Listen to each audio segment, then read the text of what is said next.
Welcome back to my Let's Play for Infinite Space. I'm probably going to have to eat crow in an upcoming chapter at some point.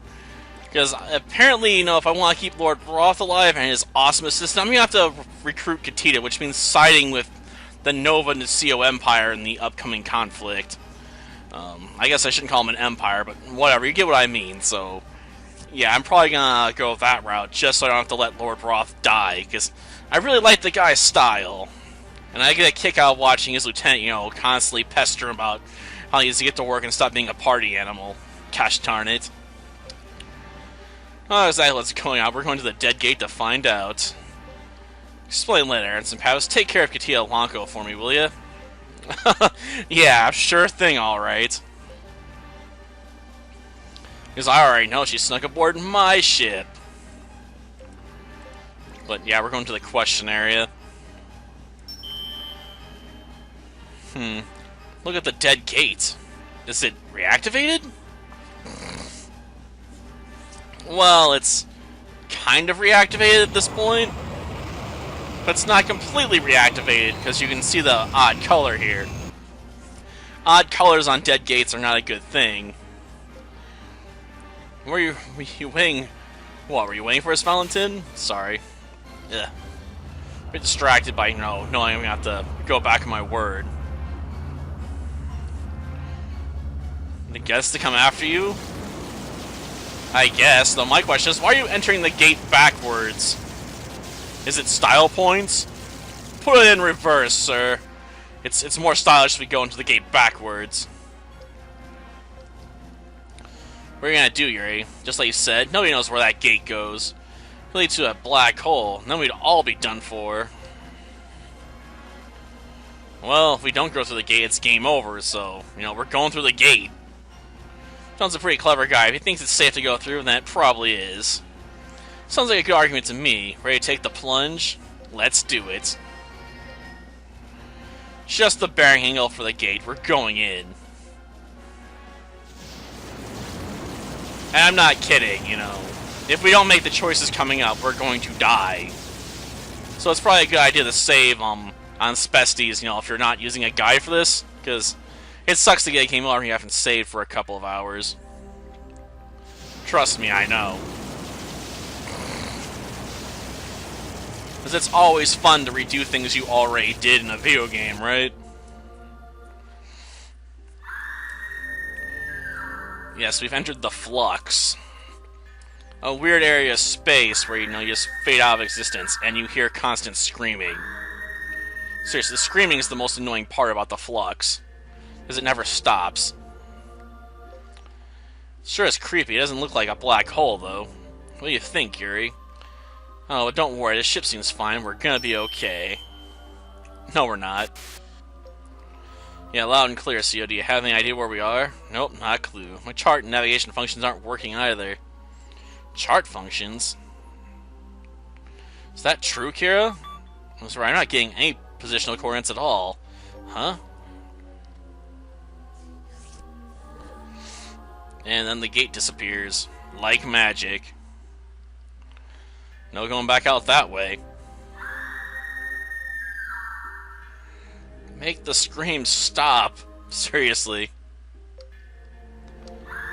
Tats, what's wrong? I don't know, my head feels funny all of a sudden. What's going on here? Well, obviously we should ask the professor. Yes, fluctuation sectors like these have been known to exist. They have only been observed from the outside, though, of course. Fluctuation sectors? What are those? Sectors in which all phenomena continuously diffuse and converge in irregular patterns, forever oscillating.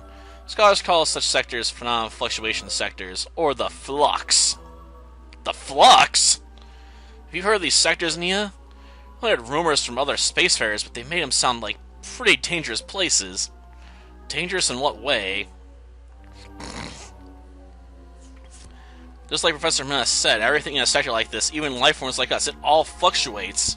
That means that if we stay here, our very existence will go all topsy-turvy, and before we know it, approaching nothingness. They'll scatter and become lost within this sector. In other words, we're going to be null and void. So you mean we're gonna die? No, it has nothing to do with death. It'll be as if we never existed in the universe at all. But... never existed? I mean, I'm not afraid to die, but for it to be as if I had never existed at all? That's simply... Ian's right, it's just too awful for words. Professor, isn't there anything we can do? What should I do? Well, there's only one thing we can do. Look for Valantin. I bet you're right. Kira, can you track the Corsair's path? Okay, let's follow his sorry butt.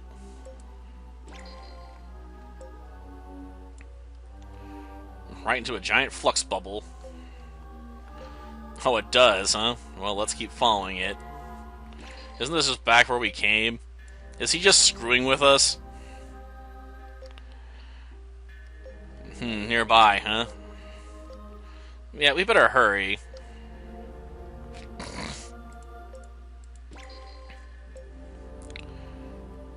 Well, I think that was a different path this time. And we found him alright.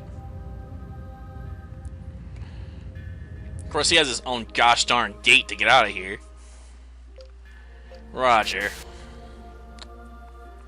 Feeling a little panicky there, kid? Looks like you're showing to just what kind of place the Flux really is. If you stay here, you're going to disappear too. What are you going to do? Would you be good if I told you? It's not like you could copy me. Har har. Grr. Well, kid, I gotta run, but let me leave you with a little piece of advice. Whether you get out of here or not depends on what's in your heart. My heart? What do you mean by that? You figure it out. Har har har. So you're just gonna disappear? Not even turn to dark matter? Or are you gonna... Hey, look, the Corsair! What's it doing? Like I said, he's got his own emergency gate. Damn it. I wish I had one of those. That'd be damn useful, you know? Just being able to gate out to a place whenever I felt like it. Wonder how much it costs to develop that, though. Probably the arms and legs of several rich people. Worked all on its own. Not even using a void gate? Did you see that, Nia? Nia? What's happening to everybody? Nia?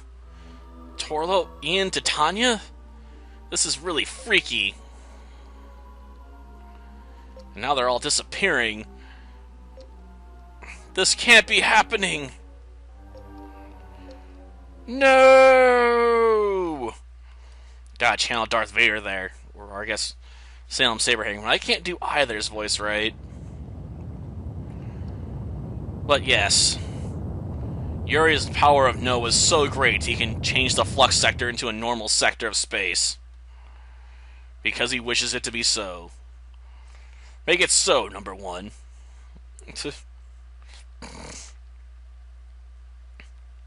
That is a really useful power / ability. Too bad this is the reason why the Outer Gods will eventually destroy us. Because we'll have gotten rid of all the Flux sectors. Darn it.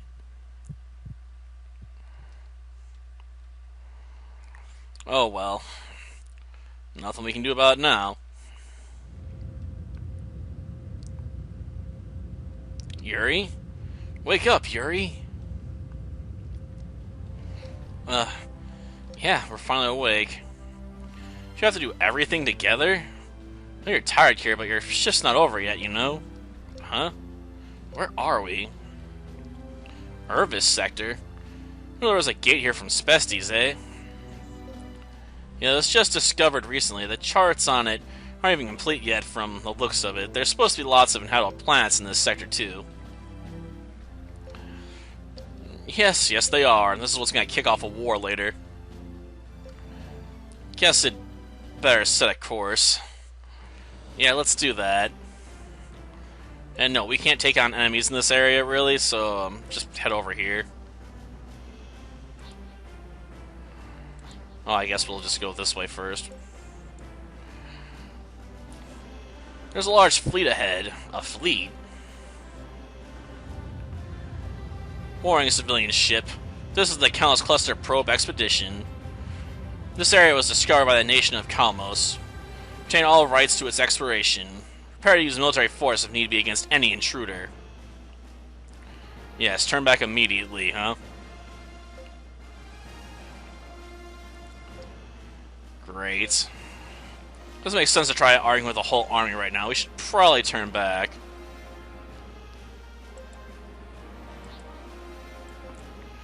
Okay. Let's get heading over this way.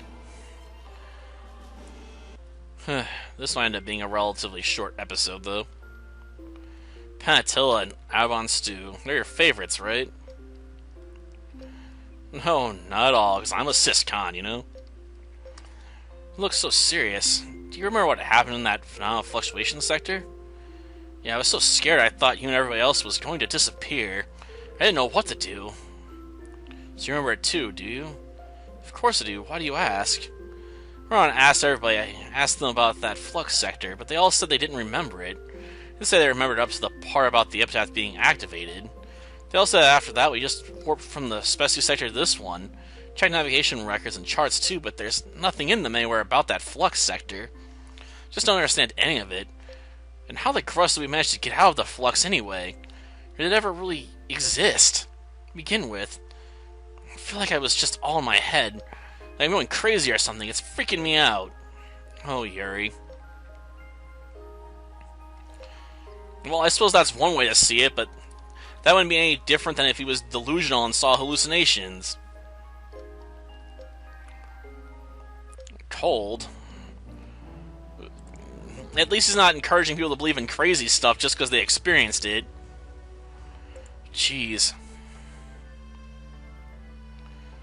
Well, no. Never really got the chance to talk before, did we? Here's to squashing that miserable old fart Cadmus. Congrats. Thanks, I really appreciate what you did too. Valantin was a pretty risky thing to do.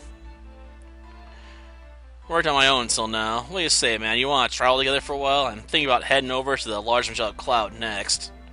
The LMC? Yeah, or even get to the Angelic Stream through the Void Gate near here. Darn hiccups, so that'll be pretty fun. You want to try riding the stream together? Angelic Stream, eh? I'm only Starlink to the Large Angelic Cloud. I don't think you're ready for that just yet, kiddo. What do you mean by that? Just exactly what I said. There aren't many spaceports along that route, and it's just one dangerous sector after another. Something like that is just a little more than I think you can handle right now.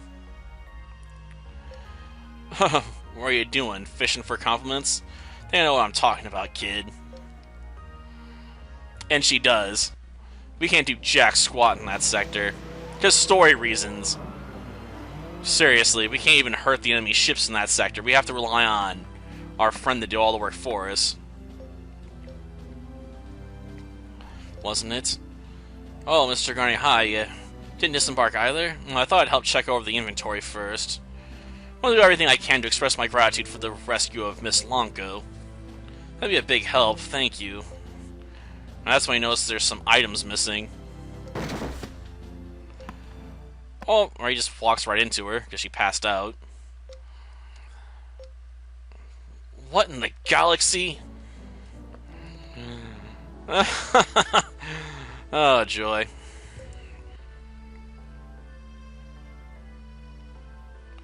Well, let's talk to our friends here. Huh? I'm looking paler since we left the Species sector. Kira, too, for that matter. Are you two still having those headaches? No, I'm fine. Me too. There's nothing to worry about here. Sure about that? Look, if you're feeling funny, don't try to be here about it. Come see me. Have you got that? Yep, straight to you. Fluctuation sectors keep asking me, but I tell you, I don't know much about them except what I've read in encyclopedias. Nobody has ever really properly observed and reported on them scientifically, after all. What are all the interest in phenomena of fluctuation sectors anyway? No special reason. No, don't worry. Love science, but not even I would want to observe a place like that firsthand. You don't, huh? What's going on? Yes, here in the Irvis sector, don't you remember what Mr. Gary told us on the planet Popular? The Irvis sector has been the #1 cause of the increased tension between Hills and Nova and Seal. The question of who can gain control of this area will decide the future of both nations, the last thing we want to do is get involved in their feud here. A whole lot worse than dealing with a few pirates, that's for sure. And no, I don't think he mentioned this previously, because this sector didn't exist beforehand. It's just been retroactively added to everyone else's memory, which is annoying. I mean, apparently there's supposed to be a conversation I get with Ratty and, Manas here, but gosh darn it, you know, I don't know how many times I can click around on this to see if I can get this random conversation to pop up. Are you still feeling uneasy? Yeah. Yeah, I'll be here for you, sister, because I'm a syscon. Gosh darn it. Like, how many times am I going to have to go through this conversation before I get a chance to see the other one? I really hate random conversations that you have to, you know, keep pushing to get to pop up. Well, this would be a repeat of this conversation. I'll try one more time. If that doesn't work, I'm giving up. After all, I got, you know, tater tots in the oven, so I gotta try and get as much work done as possible. Yeah, if this conversation exists, I'm not seeing it for whatever reason. Let's just leave the tavern and head to the desert. Yes, the biosphere. Here we create and study such things as plants, animals, and carbon dioxide for the purpose of future terraforming. Yeah, I'll pay. It's a little humid in here, though. That's because the microorganisms here release a large quantity of methane gas and carbon dioxide, a miniature jungle all contained in a dome. Yeah, so we visit all these areas, we'll get +1 to our science score. I know, it's really expensive, but quite frankly, it's cheap compared to what we'll have to pay later, where it'll be like, you want to upgrade your piloting skills? 10,000 G! Microorganisms produce methane gas and carbon dioxide. Those are the gases that can cause a greenhouse effect. So this is how air is created on airless planets. The use of microorganisms. How can people stay alive in an atmosphere that's all pumped up full of methane gas and carbon dioxide? Yes, that's where plant photosynthesis comes in. Provided with enough sunlight, plants take in carbon dioxide and produce oxygen that people can breathe. Oh, I get it. Cool. Now we're going to visit the atmosphere control room. Carbon dioxide and oxygen created in the growth chamber is observed and analyzed. It's then adjusted to create an atmosphere within the biosphere, suitable for sustaining human life. So that means the number of plants are reduced or increased depending on the results of what they observe here, right? Precisely. I swear if this game had voice acting, Manas would probably be voice acted by Christopher Lloyd. One of the requisites in terraforming is creating an environment in which plants can survive. The plants must orbit inside an optimal zone that allows just the right amount of light to reach it from its star. This zone is called the planetary system's circumstellar habitable zone.